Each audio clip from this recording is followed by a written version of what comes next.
ভারত দেশের মানুষ এবার এমন এক ইতিহাস সৃষ্টি করেছে যা দেখে গোটা বিশ্ব স্তম্ভিত। আমেরিকা হোক বা ইউরোপ, সবাই চমকে গেছে। এমনকি আরব দেশের শেখদের চোখও চকচকিয়ে উঠেছে। আর বিশ্বাস করুন বন্ধুরা, আজ আপনারা এও জেনে যাবেন যে কেন আমেরিকার প্রেসিডেন্ট ট্রাম্প ও তার সহচররা ভারতের পেছনে লেগে পড়েছেন এবং কেন তারা ভারতের মানুষের ওপর ডাকা ফেলতে চাইছেন। কিন্তু এই অসাধারণ কীর্তির সবচেয়ে বড় দ্বিধা এই যে কেউ কেউ এই খবর শুনে অত্যন্ত দুঃখ পাবেন, আবার কেউ কেউ অসীম খুশিতে আত্মহারা হবেন। তাই চলুন শেষ পর্যন্ত ব্যাপারটা ঠিক কী তা বিস্তারিতভাবে বুঝে নিই।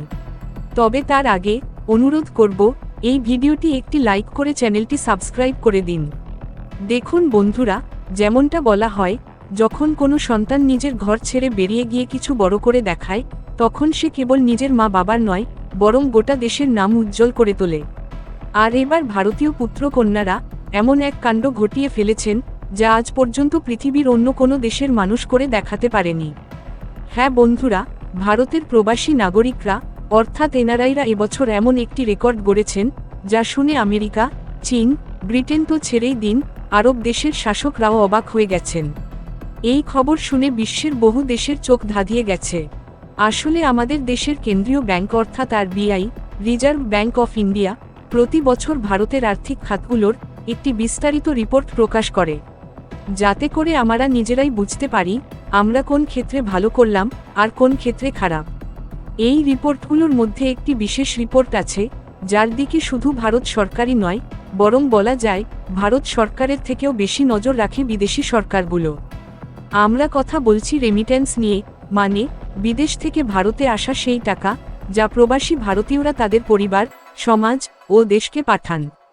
খবরটি হল, আর্থিক বছর 2024 থেকে 25 সালে ভারত বিদেশ থেকে মোট 135.46 বিলিয়ন ডলার অর্থাৎ প্রায় 11.54 লক্ষ কোটি টাকা রেমিট্যান্স পেয়েছে। এটা কোনো ছোটোখাটো অঙ্ক নয়, এটাই এখন পর্যন্ত বিশ্বের ইতিহাসে সর্বোচ্চ রেকর্ড। আর এটা কেবলমাত্র টাকা নয়, এ হলো ভারতের পরিশ্রম, ভারতের বিদেশনীতির সাফল্য এবং আমাদের প্রবাসী ভাইবোনদের ভারতবর্ষের প্রতি অপরিসীম শ্রদ্ধা ও ভালোবাসার প্রমাণ। কিন্তু এই কাহিনী শুধু সংখ্যার নয়, এতে রয়েছে কৌশল, কূটনীতি, আমেরিকার রাজনৈতিক হস্তক্ষেপ, ট্রাম্পের চালবাজি এবং ভারতের অর্থনৈতিক সার্বভৌমত্বের এক নতুন দৃষ্টান্ত। কারণ ভারতের ইতিহাসে এই প্রথমবার প্রবাসী ভারতীয়রা এত বিশাল পরিমাণে অর্থ দেশে পাঠালেন। গত বছরও ভারত রেমিট্যান্সের শীর্ষে ছিল, তবে এবারের যে অঙ্ক সামনে এসেছে তা সমস্ত পুরনো রেকর্ড ভেঙে দিয়েছে। Moneycontrol, DNA India, Times of India এবং ফার্স্ট পোস্টের মতো একাধিক নামী সংবাদ মাধ্যম এই রিপোর্ট কভার করেছে এবং জানিয়েছে যে ভারত এখন গোটা বিশ্বের নম্বর 1 রেমিট্যান্স গ্রহণকারী দেশ হয়ে উঠেছে। 135 বিলিয়ন ডলার মানে 11,54,729 কোটি টাকারও বেশি, যা ভারতের জিডিপির প্রায় 3.5% অংশ। আর তুলনা করে দেখলে অবাক হবেন, এই অঙ্ক পাকিস্তানের পুরো বৈদেশিক মুদ্রা ভাণ্ডারের 5 গুণ এবং বাংলাদেশের বার্ষিক বাজেটের 3 গুণেরও বেশি। আর এই তথ্য জানার পর আপনার মাথা ঘুরে যাবে, কারণ বিশ্বের 90টিরও বেশি দেশ রয়েছে যাদের মোট জিডিপি 135 বিলিয়ন ডলারের ধারেকাছেও পৌঁছায় না। এই তালিকায় দ্বিতীয় স্থানে রয়েছে মেক্সিকো, যেখানকার প্রবাসীরা মিলিয়ে 68 বিলিয়ন ডলার দেশে পাঠিয়েছেন, যা ভারতের অঙ্কের প্রায় অর্ধেক। তৃতীয় স্থানে রয়েছে চীন, কারণ চীনের মানুষরাও প্রচুর উপার্জন করেন এবং দেশে টাকা পাঠান। কিন্তু চীনের লোকেরা প্রতি বছর সর্বোচ্চ 50 বিলিয়ন ডলার পাঠাতে সক্ষম হন। সবচেয়ে আনন্দের বিষয় হল, গত বছর ভারত 129 বিলিয়ন ডলারের রেমিট্যান্স পেয়ে বিশ্ব রেকর্ড করেছিল। আর এবার 135 বিলিয়ন ডলার ছুঁয়েও ভারত নিজেই তার পুরনো বিশ্ব রেকর্ড ভেঙে ফেলেছে।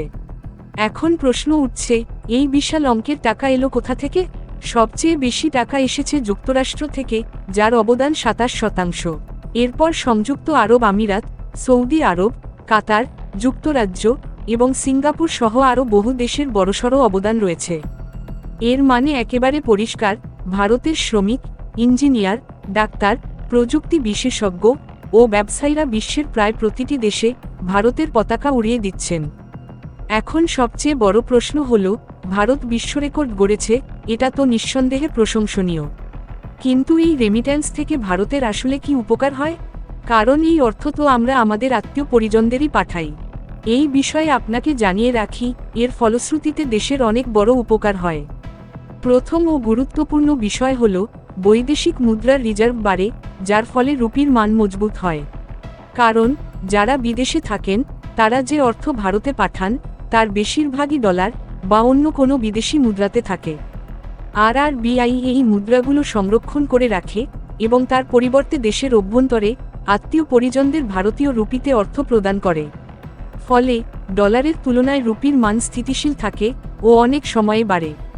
এছাড়া এই অর্থের একটা বড় অংশ মধ্যবিত্ত ও নিম্নবিত্ত পরিবারগুলোর কাছে পৌঁছায়, যার ফলে গ্রামীণ অঞ্চলের উন্নয়ন ঘটে এবং গ্রামীণ ব্যাংকগুলোকেও এই কারণে সহায়তা মেলে।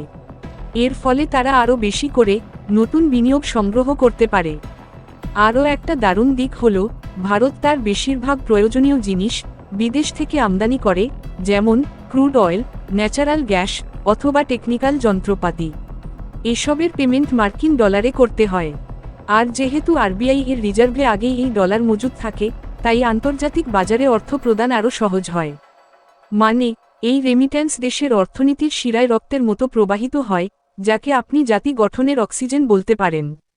কিন্তু এখন আমেরিকার মতো দেশের নজর পড়েছে এই দিকটার উপর এবং তারা চেষ্টা করছে ভারতকে এই খাতে পিছনে ঠেলে দেওয়ার। আসলে এখন পর্যন্ত ভারতে যে রেমিট্যান্স পাঠানো হতো বিদেশ থেকে, এই রেমিট্যান্স পাঠানোর জন্য আগে আমেরিকায় কোনো রকম কর দিতে হতো না। কিন্তু সম্প্রতি আমেরিকায় ট্রাম্প একটি প্রস্তাব রেখেছিলেন, রেমিট্যান্সের ওপর 5% হারে কর বসানো হবে। অর্থাৎ উপার্জন করবেন ভারতীয়রা, কিন্তু তার 5% আমেরিকা অতিরিক্তভাবে কেটে নেবে। যদিও পরে যখন ভারতের সঙ্গে ট্রেড ডিল নিয়ে তাদের মতৈক্য হয়নি, তখন এই 5% হ্রাস করে 3.5% করার সিদ্ধান্ত নেওয়া হয়। কিন্তু তবুও যখন জটিলতা কমল না, তখন ট্রাম্প সম্প্রতি one big beautiful bill act নাম করে এটি আরও কমিয়ে 1% করার প্রস্তাব দেন, যা 2026 সাল থেকে কার্যকর হবে। মানে এক কথায় বলা যায়, ট্রাম্প রেমিট্যান্সের ওপর যে ট্যারিফ বা কর বসানোর প্রস্তাব দিয়েছিলেন সেটিকে পুরোপুরি তো বাতিল করলেন না, তবে কমিয়ে 1% করে দিলেন। অর্থাৎ এখন কেউ যদি আমেরিকায় উপার্জন করে ভারতে টাকা পাঠায়, তাহলে প্রতি 100 টাকার মধ্যে 1 টাকা আমেরিকাকেই দিতে হবে। এই মুহূর্তে আমেরিকা যদি নিজের দেশ থেকে অন্য দেশে টাকা পাঠানোর ওপর 1% ট্যাক্স আরোপ করে, সেটা সম্পূর্ণ তাদের সিদ্ধান্তের উপর নির্ভর করে। কিন্তু এটি এখন কিছু মানুষের জন্য কষ্টের বিষয় হয়ে দাঁড়িয়েছে। ভারতের যে সমস্ত প্রতিভাবান মানুষ, যেমন প্রযুক্তিবিদ, ইঞ্জিনিয়ার, বিজ্ঞানী ও পেশাদার কর্মীরা, তারা আমেরিকা, ইউরোপ এবং মধ্যপ্রাচ্যের দেশগুলোতে কাজ করছেন এবং সেসব দেশের অর্থনীতিতে উল্লেখযোগ্য অবদান রাখছেন। তারা বিদেশে থেকে বিদেশের অর্থনীতিকে তো এগিয়ে নিচ্ছেন, কিন্তু ভারতকে তার তুলনায় খুব বেশি কিছু দিতে পারছেন না। তারপরেও এই একই মানুষদের পাঠানো অর্থের ওপর আমেরিকা এখন কর বসানোর সিদ্ধান্ত নিচ্ছে, যা যথেষ্ট দুর্ভাগ্যজনক। অথচ এই মানুষরাই হলেন যারা আমেরিকার অর্থনীতিকে কার্যত নিজেদের কাঁধে তুলে রেখেছেন। এখন দেখার বিষয় ভবিষ্যতে আমেরিকা এই নিয়ে কী সিদ্ধান্ত নেয়। তবে আপাতত এটা স্পষ্ট, ভারত বিশ্বের প্রথম দেশ হিসেবে একটি নতুন রেমিট্যান্স বিশ্ব রেকর্ড গড়ে ফেলেছে। তাই কমেন্ট বক্সে ভারতের সেই সকল প্রবাসী সন্তানদের জন্য শুভেচ্ছা ও অভিনন্দন জানাতে ভুলবেন না, যাদের অক্লান্ত পরিশ্রমে ভারত এই সম্মান অর্জন করেছে। এবং এই ভিডিওটি একটি লাইক করে আপনার বন্ধুদের সঙ্গে শেয়ার করুন, যাতে তারাও এই মূল্যবান তথ্য জানতে পারেন। এমন আরও তথ্য সমৃদ্ধ ও শিক্ষামূলক ভিডিও পেতে হলে চ্যানেলটি সাবস্ক্রাইব করে বেল আইকনটি অল এ রাখতে ভুলবেন না। জয় হিন্দ।